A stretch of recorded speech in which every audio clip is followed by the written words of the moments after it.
শুভ সন্ধ্যা সবাইকে।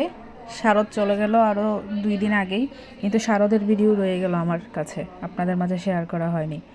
নবমীর সকাল এবং অঞ্জলির ভিডিও আপনাদের সাথে আজকে সকালে শেয়ার করেছিলাম। এখন নিয়ে আসলাম নবমীর রাতের ঘোরাঘুরির ভিডিও। শুরুতেই আমরা চলে গিয়েছিলাম আকরাতে, ওখানের মূর্তিটা অনেক সুন্দর হয়েছিল। তারপর কালেরতুলে যাব, সোলাকান্দি যাব, শিবসঙ্গে যাব, আস্তে আস্তে সব কিছু শেয়ার করব। এখানে দোলাবাই 2 সালের ছবি তুলে দিচ্ছিল, আর সবাই আমরা দর্শক হিসেবে দাঁড়িয়েছিলাম ওদের জন্য। যেহেতু সন্ধ্যায় চলে গিয়েছিলাম, অনেক ফাঁকা ছিল, তাই বেশিক্ষণ দেরি হয়নি, আমরা অল্প সময়েই পূজা ঘুরে চলে আসতে পেরেছি। এইবার হালকা পাতলা নাস্তা করে সবাই মিলে কালেরতলে চলে যাচ্ছি। কালেরতলে লাইটিংটা ছিল দারুণ, অনেকটা রাস্তা জুড়ে ওরা এরকম লাইট দিয়ে লাইটিং করেছিল। ওখানে গিয়ে দেখলাম সন্ধ্যা আরতি চলছে, সাথে সন্ধ্যা আরতির পর সাউন্ড বক্স ছেড়ে দিয়েছে। ওই সাউন্ড বক্সের তালে আমার ভাই এবং ছেলে ওদের 40 মিনিট সময় চোখের নিমেষে চলে গেল, আর তখন বৃষ্টিও শুরু হয়েছিল। সব মিলিয়ে কালেরতলে থেকে ঘণ্টাখানেক সময় আমরা অতিবাহিত করেছি। ততক্ষণে ছোট আঙ্কেলও আমাদের সাথে যুক্ত হয়েছিল, এর আগে উনি ছিল না আমাদের সাথে আকরাই যখন গিয়েছিলাম আমরা। কালেরতলের মূর্তিটাও অসাধারণ হয়েছিল, অনেক বছর পর কালেরতলে গিয়েছি, তাই মা কালীকেও ওখানে গিয়ে দর্শন করে নিলাম, মায়ের আশীর্বাদ নেওয়ার চেষ্টা করলাম। কালেরতলেতে বিয়ের পর লাস্ট কখন গিয়েছি সেটা ভালো মনেও নেই আমার।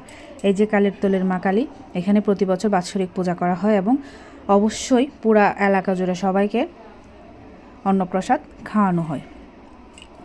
এই যে আরতি শেষে এবার সাউন্ড বক্স ছেড়ে দিয়েছে। এই যে মামা ভাগিনার নাচ, একজন আরেকজনকে টেনে নিয়ে নাচানাচি শুরু করছে।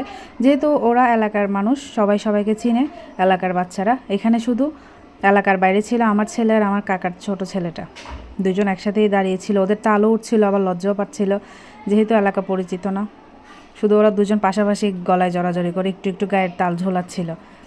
তারপর অঝোরধারের বৃষ্টি শুরু হলো, কিছু করার নেই, মণ্ডপে দাঁড়িয়ে থাকা ছাড়া। তার সেই ফাঁকে আমরা কিছু ছবিও তুলে নিয়েছিলাম, সেটাও আপনাদের সাথে শেয়ার করব। তারপর শুরু হয়ে গেল আমাদের ফটোশ্যুট। ততক্ষণে আঙ্কেলও আমাদের সাথে জয়েন হয়ে গেল।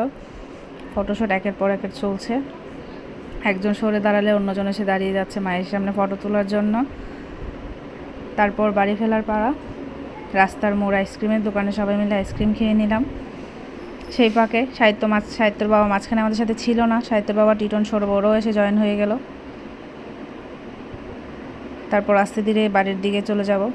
লাস্ট মোমেন্টে শিব মন্দিরেও কিছুক্ষণ বসবো, আর শিব মন্দিরে তখন হবে নৃত্য অনুষ্ঠান। সেটা শেষ করে বাসায় যেতে যেতে প্রায় 11:30 বেজে যায়।